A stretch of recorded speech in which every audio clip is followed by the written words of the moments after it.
Hey, welcome to Barn Tech. I'm in the barn today with my 2009 Super Duty. This thing really scared me last time I drove it. I hit the brakes and it vibrated so bad I wasn't sure I could keep it in my lane. So today we're going to look at the carrier bearing on the drive shaft and hopefully that'll fix me up.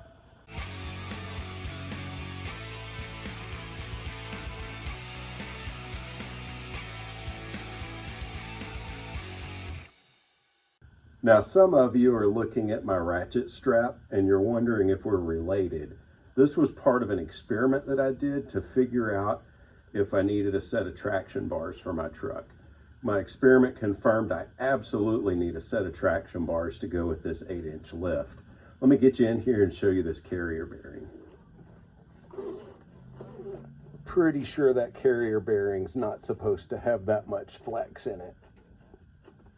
Now that I've got this thing on the bench, you can see without a doubt that the carrier bearing was shot. This rubber's not even touching in here for most of the bearing surface. So let's pull this thing apart and get the new one loaded on there.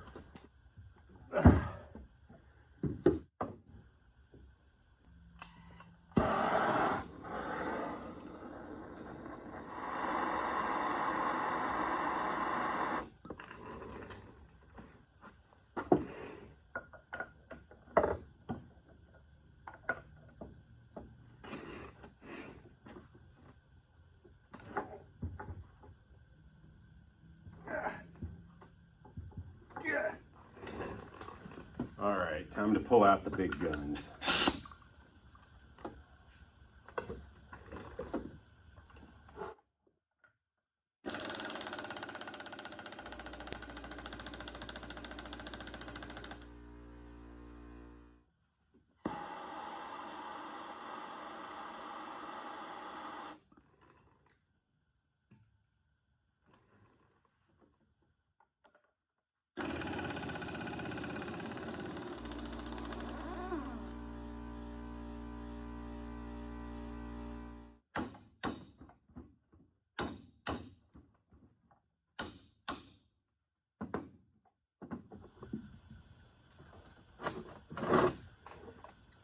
There was not much of this left anyway.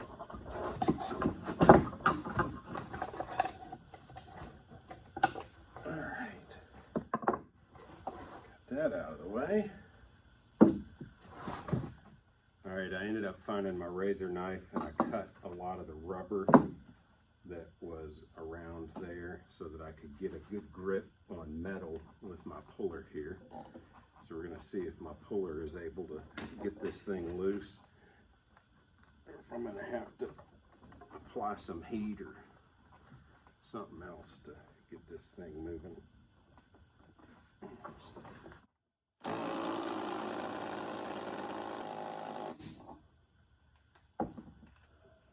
I don't think that did anything.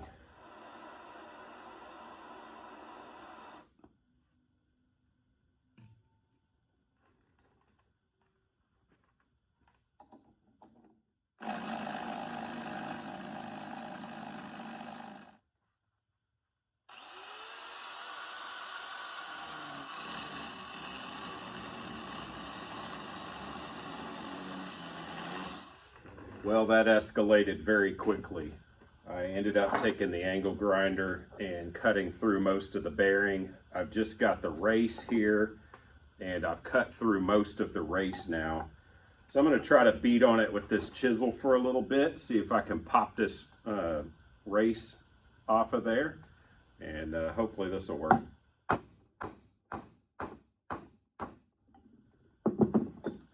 That felt like it turned.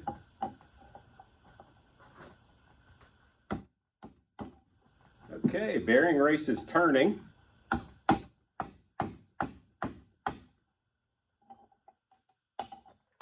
Like a boss. Let's get that new bearing put on here, get this thing thrown back in the truck.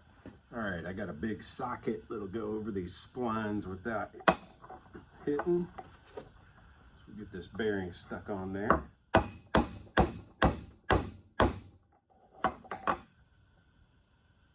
Almost almost home. Let's listen for a change of sound. Did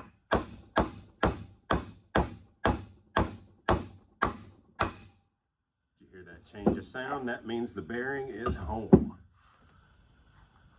Okay, there must be an odd number of splines on this shaft because there's only one way that this will line up in phase. So I've got this this portion of the U-joint up and down here. So I need this up and down on this end of it, of the same shaft.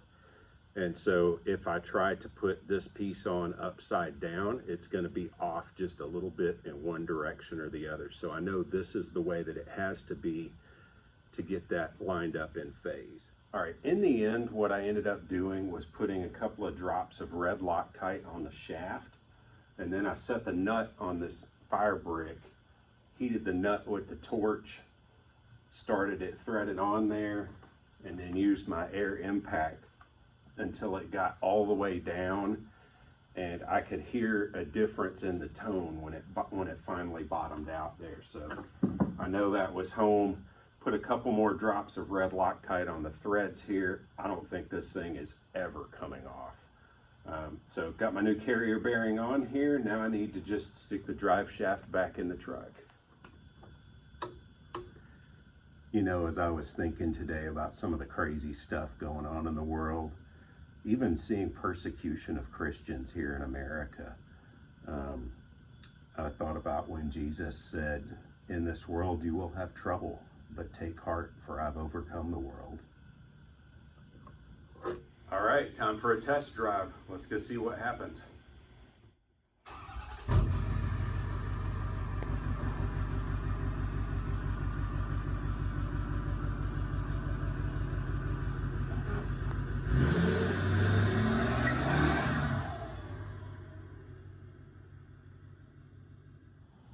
Well, that test drive was a double fail. Not only would my truck not do a burnout leaving the barn, but it still vibrates when I hit the brakes. It's been doing that since I bought the truck. I've known for a long time that I need a set of traction bars for the truck, but I haven't got the materials to do that yet.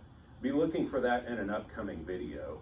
In the meantime, if you have any ideas what's causing the vibration in my truck, please post it in the comments below. I'll take a look at that. God bless.